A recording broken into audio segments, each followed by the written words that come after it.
The boxer pressed his nose against the toddler's mouth for the fourth morning in a row. The mother finally stopped trying to push him away. She finally asked why. The husband said it first. Something is wrong with the dog. He had the species right and the verb wrong. Margaret Sterling had been a OBGYN ultrasound technician for 8 years. She had seen more than most parents ever would, and she trusted that. She had built her whole approach to motherhood around it. 9-month-old Briar had been home for 9 days. The visits from family had finally slowed. The grocery deliveries had ended. The house had settled into the kind of new quiet that families wait for and then do not know what to do with. Tanner was a 5-year-old Old English bulldog who had shared the house since before Briar existed. He had never shown anything but patience with her. The ear-grabbing, the shrieking, the lurching of a child learning to walk. He was the kind of dog people describe as gentle, to the point of being a little dull, which is why what happened on the Sunday made no sense. Tanner pulled himself off the floor, crossed the room, and lowered his face until his nose was 6 inches from Briar's face. That long jaw hovering at the baby's eye level, drifting closer, pressed to her chin, to her cheek, to her mouth. Briar started crying. Tanner didn't back away. He leaned closer. Margaret watched from the counter, coffee in her hand, and felt the first thread of unease. "Tanner, go lie down." He lifted his eyes to her and stayed exactly where he was. Briar cried harder. Tanner pressed his nose toward the baby's mouth, slow and deliberate, and held it there for 2 full seconds. Margaret set down her coffee. In 8 years of OBGYN work, she had seen dogs upset children before. She had seen the pattern: stress behavior, resource guarding, overstimulation around a crying infant. She had seen families dismiss warning signs until it was too late. She knew what this looked like. The size differential alone, 130 pounds to 9 and change, made her stomach tighten in a way she recognized as professional instinct. She crossed the kitchen and put herself between them. Tanner moved around her. He wasn't growling, he wasn't stiff. But he would not leave Briar alone. Owen came in from the garage and watched for 30 seconds. "Should we put him out back?" Margaret was already nodding. "Just for a few hours, until she's calmer." Her mother-in-law, who had come to help that week, said it from the hallway without being asked. "You're right. You can't take that risk with a baby." They had all reached the same conclusion. That felt, at the time, like confirmation. The back door clicked shut. Briar stopped crying almost immediately, which felt like proof. Margaret picked her up and held her and felt the quiet of a problem solved. Briar fell asleep against her shoulder and Margaret put her down in the nursery. She went to fold laundry in the next room, the monitor on the counter beside her. Tanner was scratching at the back door within 10 minutes. Not barking, scratching, a continuous, focused, rhythmic scraping that didn't stop. If you've ever lived with a dog who seemed to know more than they should, subscribe. There are more stories coming. Owen let him in. He went directly to the nursery threshold, positioned himself at the threshold, and would not move. Margaret came to stand beside Owen. She looked at Tanner standing over the sleeping baby. She looked at how still he was, how focused. In 8 years, she had learned one thing above all else about children in trouble. The silence that follows distress is not always peace. She went to Briar. The color in her face was wrong, not dramatically, not the gray she knew to fear, but off, a faint pallor around the lips, hands slightly cool, breathing even but shallow. Margaret picked her up, and the limpness was too much, just slightly too much, and she was already reaching for her phone before she finished forming the thought. The crisis line nurse named Theodora Westbrook talked to the mother for 43 minutes that morning. The dog had been the reason the phone was in the mother's hand. He had not left her side once since the baby was born.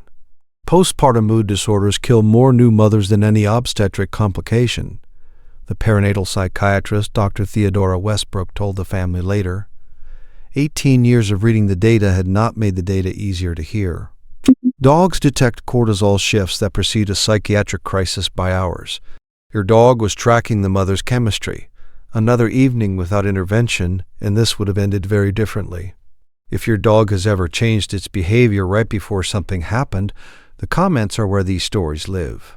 Share yours. The mother sat with that for a long time, The face pressed to Briar's mouth each morning, not aggression, breath detection. The refusal to leave after every correction, not defiance, an alarm that couldn't turn itself off. The scratch at the back door, not impatience. The sound of him trying to get back to his post. The vigil at the threshold, perfectly still over the sleeping child, not dominance, medical surveillance. He had been reading what she couldn't see since the moment Briar woke up. He had been right for hours. He had been right for days. The only thing he had not been able to do was tell her in a language she would have understood the first time. If this story moved you, tell someone. And subscribe so the next one finds you. They drove home in the dark. Briar was stable, drowsy, wrapped in a hospital blanket. Owen carried her inside. Margaret opened the back door. Tanner came in without drama. He walked to where Owen had set Briar down and lay close beside her, the full length of his body against her side. He did not perform relief. He did not announce his return. He went back to the post he had been pulled away from. He put his chin on his paws. He watched. There is one more story coming this week. It happened in a house with no monitors, no alarms, and only one animal paying attention. Margaret sat on the floor across from them. She didn't reach for her phone. She didn't move to the kitchen.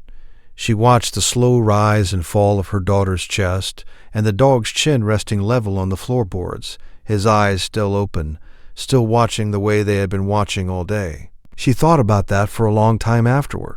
The dog had been doing the job the entire time. He had been doing it for hours before she was awake. He had been doing it for the 4 days the child had been sick. He had been doing it the way every animal in every house has been doing it for as long as there have been animals in houses, which is to say, longer than the family had been alive, longer than the breed had been recognized, longer than the country the house stood in had been on a map. The dog did not know it was extraordinary.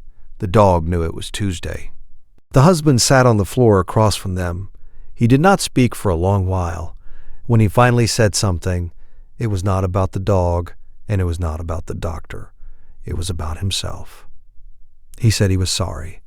He said it once. He did not explain.